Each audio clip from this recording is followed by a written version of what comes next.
Hello guys, मैं अंशुमान सिंह। और जैसा कि मैंने आपको बताया था कि मैं एक सीरीज़ ला रहा हूँ, उस सीरीज में मैं आपको क्लास 10th और 12th की फ़िज़िक्स पढ़ाऊँगा। तो आज 12th के फ़िज़िक्स के सीरीज में आज हम पढ़ेंगे रे ऑप्टिक्स का 5वां लेक्चर, जिसमें हम बात करेंगे मैग्नीफिकेशन कहते हैं किसको हैं, और फिर मैग्नीफिकेशन से रिलेटेड कुछ डेरिवेशन से उनको करेंगे। उसके बाद हम 3-4 न्यूमेरिकल सॉल्व करेंगे, जिससे कि आप मैग्नीफिकेशन से रिलेटेड आपके जितने सारे कॉन्सेप्ट हैं वो अच्छे से क्लियर हो जाएं। तो चलिए शुरू करते हैं। मैग्नीफिकेशन कहते हैं किसको हैं।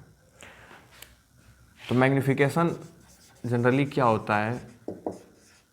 मैग्नीफिकेशन होता है इमेज की साइज को जब ऑब्जेक्ट की साइज से, यानी ऑप्टिकल सिस्टम में जब इमेज की साइज को जब हम ऑब्जेक्ट की साइज के साथ कंपेयर करते हैं तो उसी को हम क्या बोलते हैं? मैग्नीफिकेशन बोलते हैं। तो मैग्नीफिकेशन को हम क्या लिखेंगे? मैग्नीफिकेशन का डेफिनेशन आप लिख लीजिए कि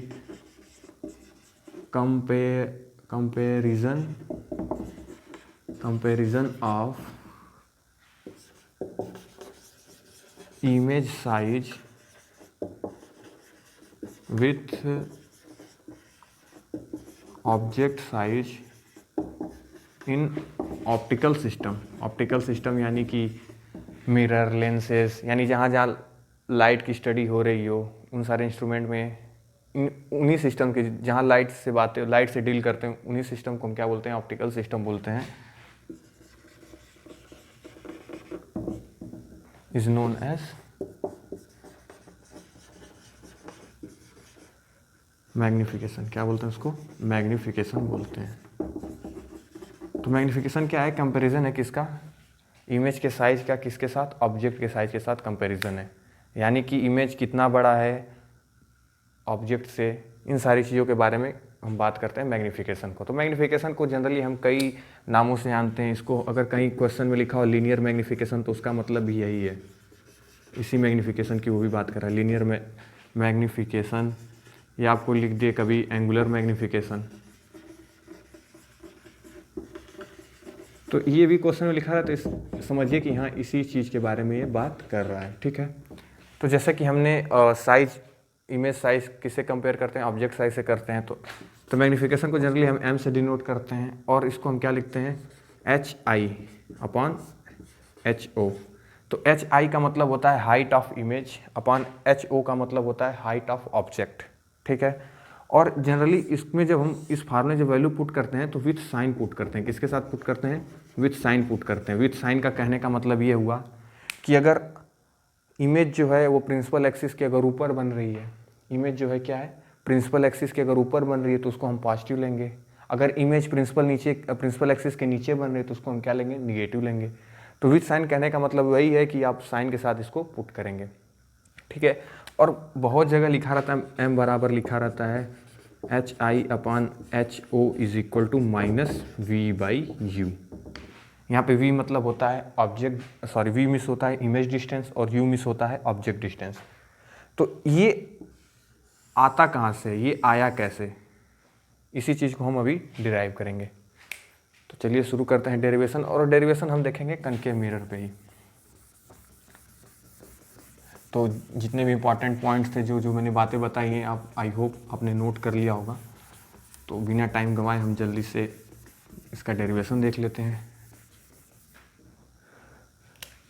तो डेरिवेशन ये मैंने बनाया कुछ कॉनकेव मिरर, और ये बनाया प्रिंसिपल एक्सिस, ये पोल हुआ, ये फोकस हुआ, ये सेंटर ऑफ कर्वेचर हुआ, और मान लीजिए ऑब्जेक्ट कुछ ये है और इसकी हाइट क्या है? HI है। तो हमने पढ़ा था रूल ऑफ रिफ्लेक्शन, मतलब रूल ऑफ इमेज फॉर्मिंग, किसमें? इन स्फेरिकल मिरर में। तो रूल क्या था? पहला रूल कि अगर कोई भी ray parallel to principal axis जाती है तो रिफ्लेक्ट करने के बाद वो किससे पास होती है? फोकस से पास होती है। ठीक है, दूसरा रूल हमने पढ़ा था कि अगर कोई भी रिफ्लेक्ट होती है पोल से तो ये C और P भी एक तरह से क्या बनाती है? एक नॉर्मल बनाता है। तो ये थीटा यानी कुछ इस टाइप का थीटा, ये ठीक है, और ये कुछ बनेगी आपकी, इसको लिख देंगे H, इसको किससे डिनोट करेंगे? HO से, यानी हाइट ऑफ ऑब्जेक्ट। ये ऑब्जेक्ट है और ये क्या होगा? HI, हाइट ऑफ इमेज है। ठीक है, अब इसको मैं पॉइंट देता हूँ A, इसको देता हूँ B, इसको देता हूँ A डैश, इसको देता हूँ B डैश। ठीक है, तो ध्यान से देखा जाए कि B S P angle B A P ये क्या होगा, ये 90 डिग्री होगा। उसी तरह B dash A dash P ये भी क्या होगा, 90 डिग्री होगा, ठीक है। और एंगल बी पी ए और angle A dash P B ये भी क्या है, इक्वल होंगे, क्योंकि लॉ ऑफ रिफ्लेक्शन से, क्योंकि सी पी क्या है, नॉर्मल बनाएगी, और लॉ ऑफ रिफ्लेक्शन से ये एंगल बराबर होंगे। तो उस हिसाब से हम क्या देखते हैं कि उस हिसाब से ये होगा कि ए बी पी क्या होगा, सिमिलर होगा किसके, ए बी पी सिमिलर होगा किसके, triangle A dash B dash और पी के, किसके, ट्रायंगल ए बी पी किसके बराबर होगा, ए डैश बी डैश और पी के क्या होगा, सिमिलर होगा। सिमिलर किससे, बाई ए यानी एंगल क्राइटेरिया से क्या होगा, सिमिलर होगा, ठीक है। तो अब इसको अगर यहाँ लिखें कि A B upon A P is equal to, यहाँ पे क्या लिख सकते हैं, A dash B dash upon क्या लिखेंगे, A dash P. A B upon A P बराबर A dash B dash upon A dash P लिखेंगे। कैसा, क्यों, क्योंकि ये ट्रायंगल जब सिमिलर है, सिमिलर ट्रायंगल है, तो ये सिमिलर ट्रायंगल में ये होता है कि किसी भी दो साइड का कंपैरिजन करते हैं तो दूसरे ट्रायंगल का भी दूसरे उस मीन्स कि अगर दो ट्रायंगल एक दूसरे के क्या हैं, सिमिलर हैं, तो किसी भी दो साइड का अगर हम रेशियो निकालते हैं तो दूसरे ट्रायंगल का भी उस साइड से रिलेटेड जो साइड होगी उसका भी रेशियो लगभग बराबर होता है। ये आपने 10th के मैथमेटिक्स में आपने पढ़ा होगा, ठीक है। अब देखिए ए और पी क्या है, ए और पी क्या होगा, ये यू होगा, यू मीन्स क्या होगा, ऑब्जेक्ट डिस्टेंस। यू क्या होगा, ऑब्जेक्ट डिस्टेंस होगा। तो ए बी को आप अगर ए पी क्या है, ए पी क्या है, ऑब्जेक्ट डिस्टेंस है, और ए बी क्या है, हाइट ऑफ ऑब्जेक्ट है। और हमने क्या साइन कन्वेंशन में क्या पढ़ा था कि प्रिंसिपल एक्सिस से कोई भी चीज़ अगर ऊपर रहेगी तो उसको हम क्या लेते हैं, पॉजिटिव लेते हैं। हाइट को क्या लेंगे, पॉजिटिव लेंगे अगर प्रिंसिपल एक्सिस के ऊपर है।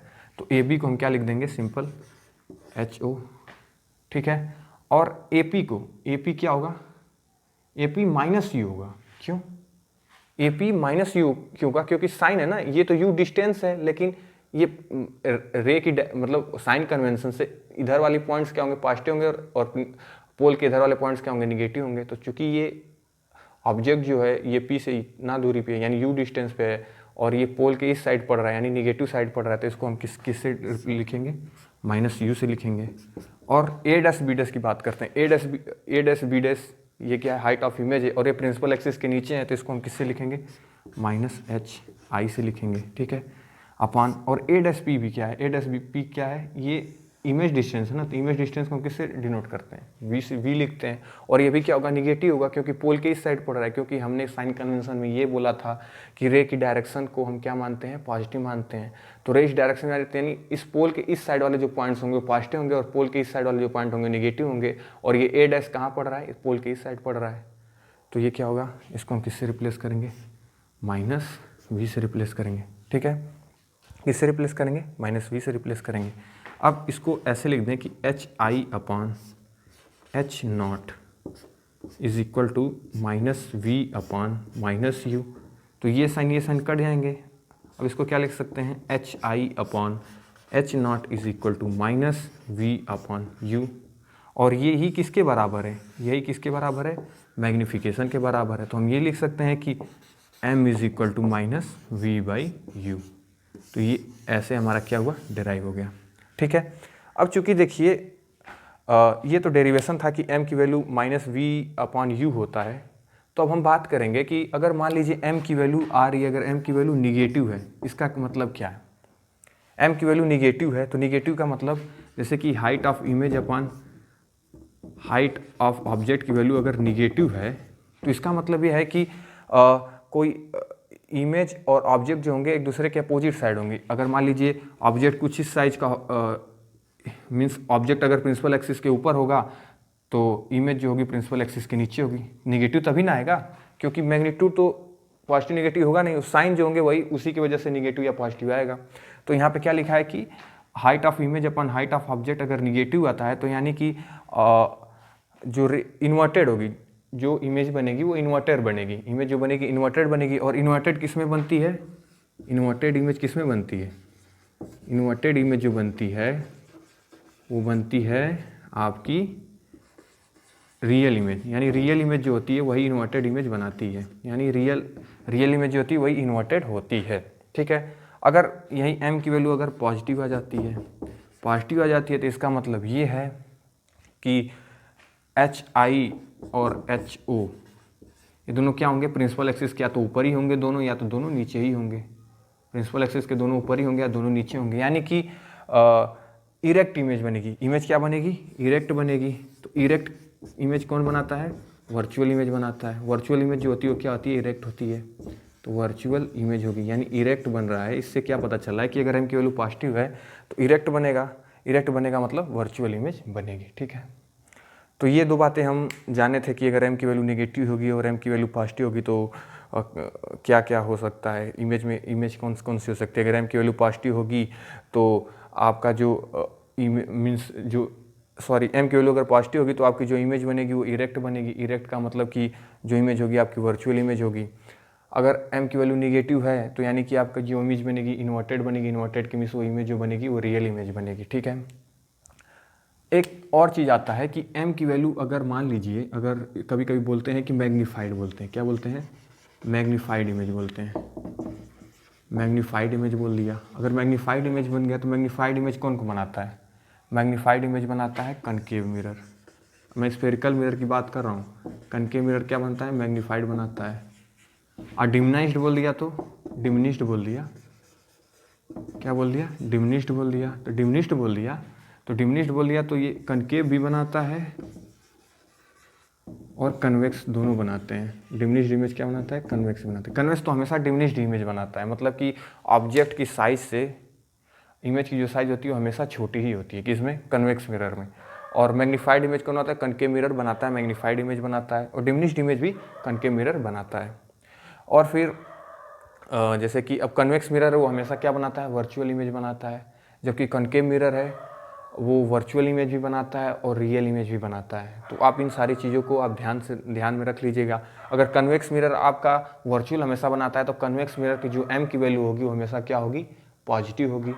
और पॉजिटिव है लेकिन डिमिनिश्ड बनाता है, तो यहाँ लेकिन डिमिनिश्ड बनाता है तो इसका मतलब क्या होगा कि मैग्नीट्यूड ऑफ जो m जो होगा वो लेस देन 1 होगा। यानी मॉड ऑफ m की वैल्यू जो होगी हमेशा लेस देन 1 की, यानी m की वैल्यू -1 से लेके 1 तक वेरी कर सकते हैं, किसमें, डिमिनिश्ड इमेज में। लेकिन अगर कन्वेक्स मिरर है तो m की वैल्यू जो होगी हमेशा लेस देन 1 होगी और ग्रेटर देन 0 होगी, क्योंकि निगेटिव तो बनाएगा ही नहीं। क्योंकि अगर m की वैल्यू निगेटिव आ रही है मतलब जो इमेज बन रही है वो रियल बन रही है, जबकि कन्वेक्स मिरर रियल इमेज तो बनाता नहीं है। तो इसी से रिलेटेड हम क्वेश्चंस करेंगे और समझेंगे इन सारे कॉन्सेप्ट्स को।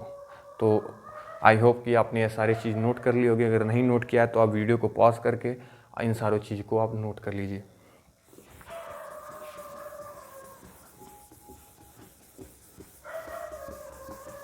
चलिए, तो जैसे कि हमने 3 टाइम्स बड़ा लिखा है और वर्चुअल लिखा है, तो वर्चुअल इमेज लिखा है तो मीन्स m की वैल्यू क्या होगी, वो पॉजिटिव होगी। m की वैल्यू क्या होगी, पॉजिटिव होगी। m की वैल्यू पॉजिटिव है तो m को हम क्या लिख सकते हैं, m को हम लिख सकते हैं +3, क्योंकि 3 टाइम्स लिखा है ना, यहाँ पे क्या 3 टाइम्स मैग्नीफाइड लिखा है और पॉजिटिव होना चाहिए तो m की वैल्यू क्या होगी, +3 होगी।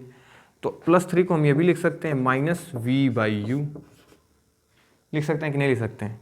तो अब u को हम ये भी लिख सकते u को हम लिख सकते हैं, क्या लिख सकते हैं, -v/3, या v को हम लिख सकते हैं -3u।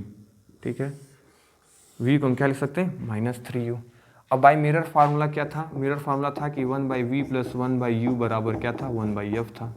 ठीक है, और यहाँ पे f क्या होगा, पॉजिटिव होगा कि निगेटिव होगा। कनकेव मिरर है तो कनकेव मिरर के केस में जो फोकस होता है वो हमेशा निगेटिव होता है, क्योंकि फोकस अपोजिट टू रे के डायरेक्शन में लाई करता है, एग्जिस्ट करता है। तो ये फोकस आपका कुछ होगा 12 सेंटीमीटर। क्यों, फोकल लेंथ आपका होगा कुछ 12 सेंटीमीटर, क्योंकि f बराबर होता है r/2। और ये जनरली हम क्वेश्चन किसके लिए कर रहे हैं, पैराक्सियल रेज के लिए कर रहे हैं। तो हम जनरली अब फोकस निगेटिव होगा तो -12 रखेंगे। तो यहाँ पे अगर v की जगह v पे हम क्या निकालते, v बराबर -3u लिखे थे, v बराबर -3u लिखे थे।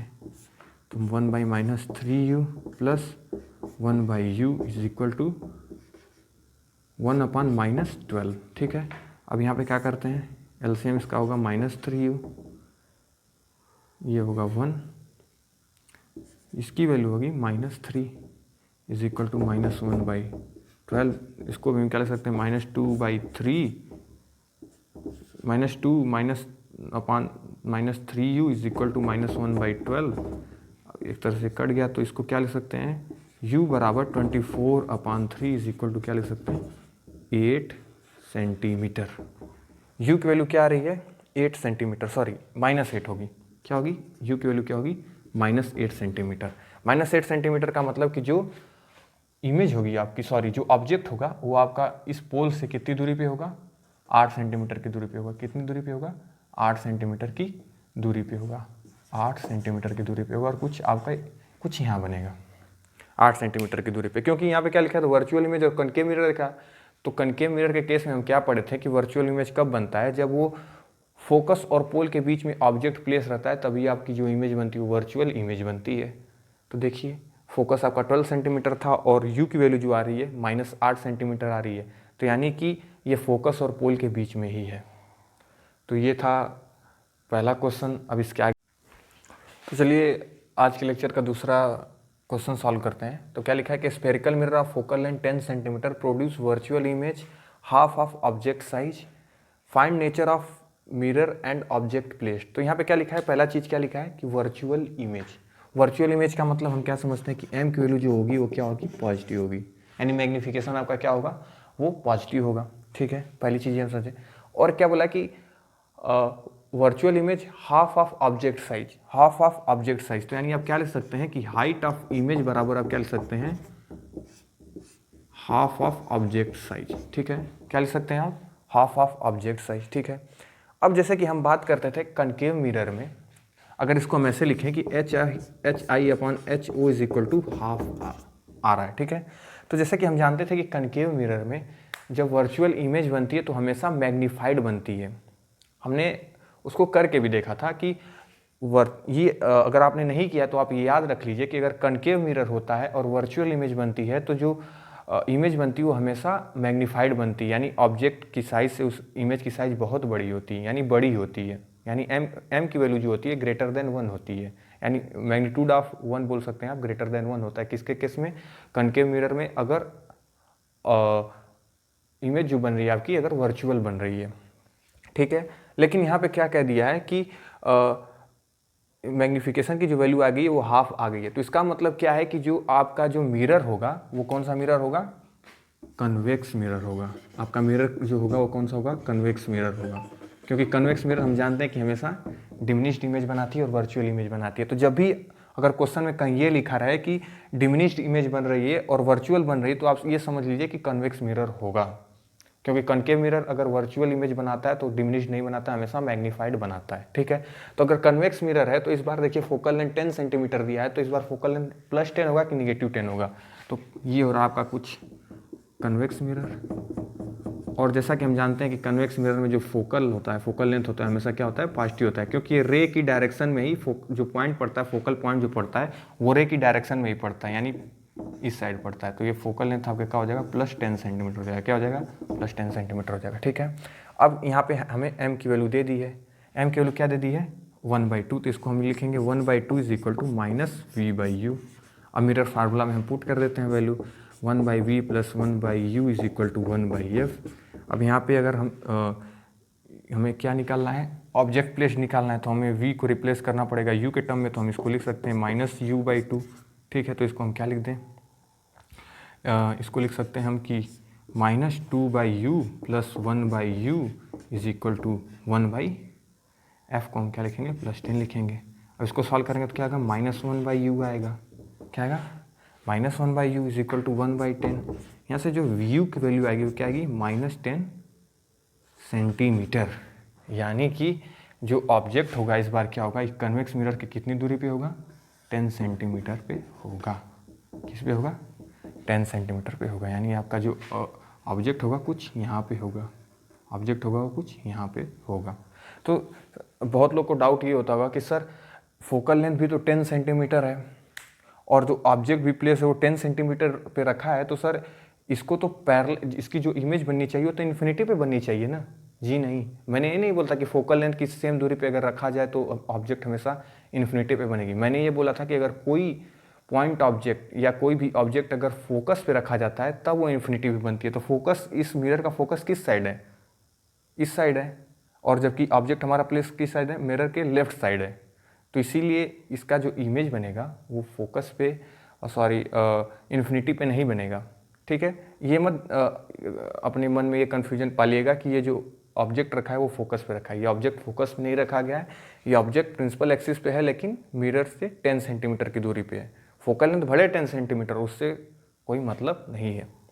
तो ये था आज का लेक्चर, जिसमें हमने सीखा मैग्नीफिकेशन, और मैग्नीफिकेशन के ऊपर हमने 2 क्वेश्चन सॉल्व किए। अगले लेक्चर में हम पढ़ेंगे आपके स्नेल्स लॉ ऑफ रिफ्लेक्शन पढ़ेंगे, और वेलोसिटी वाला जो कॉन्सेप्ट है, मतलब velocity in plane mirror, velocity in spherical mirror, इसको हम ये लेक्चर के सारे इस चैप्टर के सारे लेक्चर जब ख़त्म कर लेंगे उसके बाद लास्ट में हम उन लेक्चर्स को पढ़ेंगे। तो इन्हीं सब बातों के साथ मैं आज का लेक्चर समाप्त करना चाहता हूँ। अगर आपको मेरी वीडियोस आपको अच्छी लगती हो तो अपने दोस्तों के साथ ज़रूर शेयर करें, ताकि मुझे और भी ऐसी वीडियो बनाने में मज़ा आए और मोटिवेशन मिलता रहे। इन्हीं सब बातों के साथ धन्यवाद।